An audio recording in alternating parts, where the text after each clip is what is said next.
prices are still too high. Real estate prices. Well, no, rates are too high because the moment the new home builders subsidize, there's no residential activity now. There's no volume at all. Right. Yes, of course, but the rates are actually too low. Rates need to be higher in the U.S. Well, our rates are too low.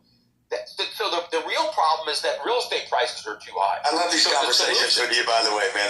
They're always good to have with you. But that's the solution, is lower real estate prices. Now, people who own real estate don't like that solution because it takes away the value of their assets. So what they want is low interest rates. But the only way we can get low interest rates is by creating massive inflation. But then that just wipes out, the lenders, and they don't want to lend even more than they did before.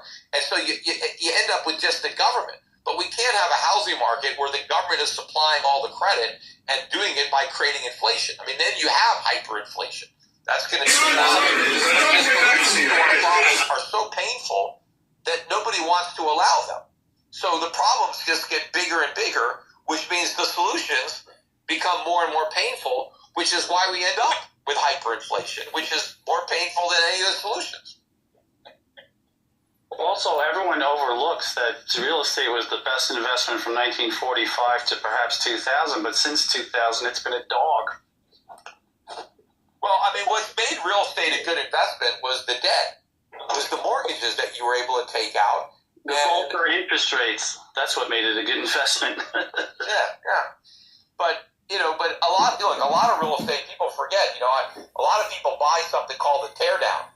And a teardown is a house that used to have a lot of value, but now is worthless. So it's not like, houses don't go up in value. They depreciate because you use them.